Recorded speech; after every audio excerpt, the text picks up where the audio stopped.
they're at odds with the United States on so many areas, now at odds with Europe as well, but they have to continue playing the game. What's that doing to the lira?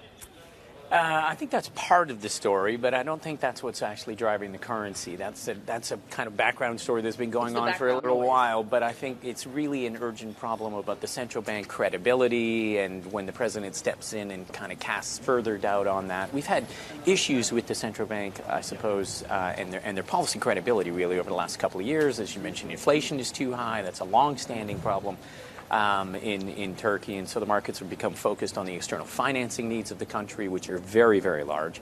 And when we think about higher interest rates in the U.S., stronger dollar, and we look at emerging markets that are vulnerable to that, Turkey's always at the top of the list. The external funding needs probably somewhere in the order of $200 billion a year.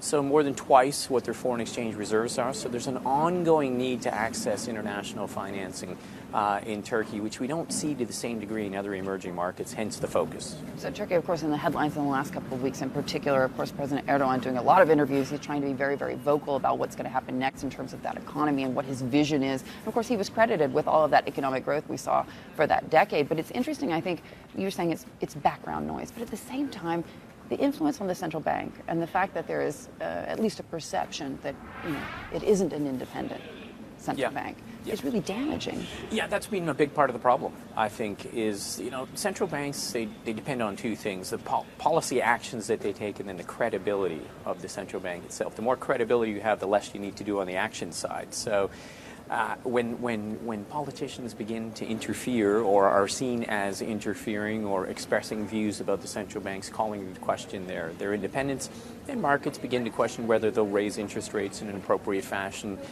when it's necessary. And I think that's been the issue, obviously the issue in Turkey. So, I mean, some of the other things that the president has said, it's not quite clear how those are going to be delivered. He's talked about lowering inflation, doesn't want to hike interest rates, talked about bringing the current account deficit in.